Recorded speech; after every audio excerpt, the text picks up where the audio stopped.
I'm going to walk you through how to set up the sidechain compressor when using the SP-404 MK2 with the Koala Sampler app. This technique I picked up from DBRC's 404-day livestream, where he demoed a bunch of the new features introduced with the latest firmware update. It's 100% worth checking out. I'll drop a link in the description, and I highly recommend you subscribe to his channel. Long story short, if you have your drums on the SP-404 and your other samples on the Koala app, you can use its sidechain effect to make the samples duck out when the drums play. So, on the SP-404 MK2 Bank F, I have these drums,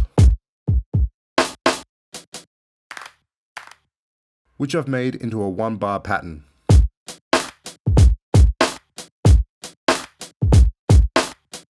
And over on Koala, I have these bass notes, guitar, these sample chops, and this crash, which I've made into a 4-bar pattern.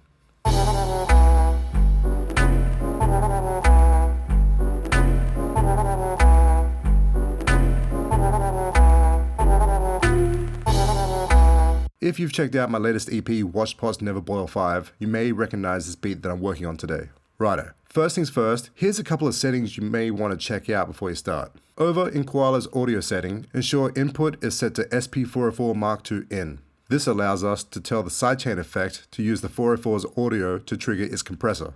And under MIDI, it's probably a good idea to turn on external MIDI clock sync, because we want to play both of these two patterns at the same time, and it'd be nice if they did so at the same tempo. Over in the SP-404's MIDI settings, you want MIDI sync out turned on. This will make it so when I start the SP-404's pattern, the Koala one will also start playing. And lastly, over in general settings, you want USB in to be set to mix out. I'll explain why in a minute. With that all done, let's hear both patterns playing together in sync.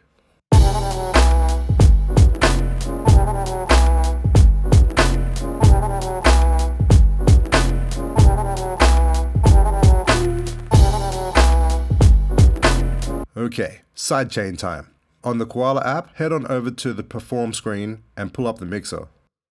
I want the sidechain effect on all the samples, so on the main output, I'm going to scroll down and select the sidechain effect.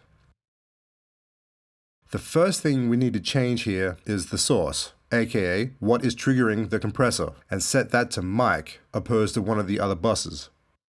You can see now, when I hit the kick, we see how loud it is on the blue input meter and the amount of gain reduction based on the threshold setting in green.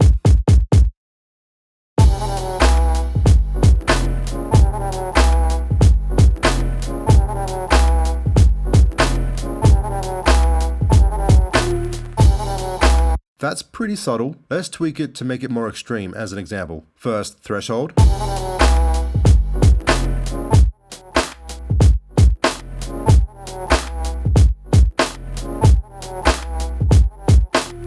Now, I'll lower the release so the samples bounce back a bit faster after the drum sound.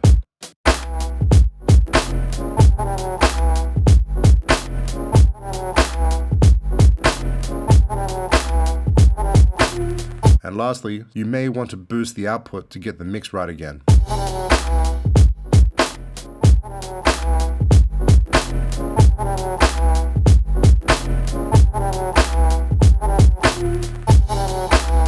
Earlier in the video, I had told you that in general settings you want USB in to be set to mix out.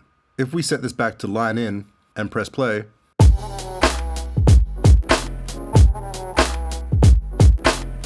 we have this weird thing going on where the audio coming out of Koala is then going back in to trigger the compressor with the drums at the same time. So you don't have just the drums, you have the whole beat going back in and triggering the compression. That's obviously not what you want, so that's why you set it to mix out.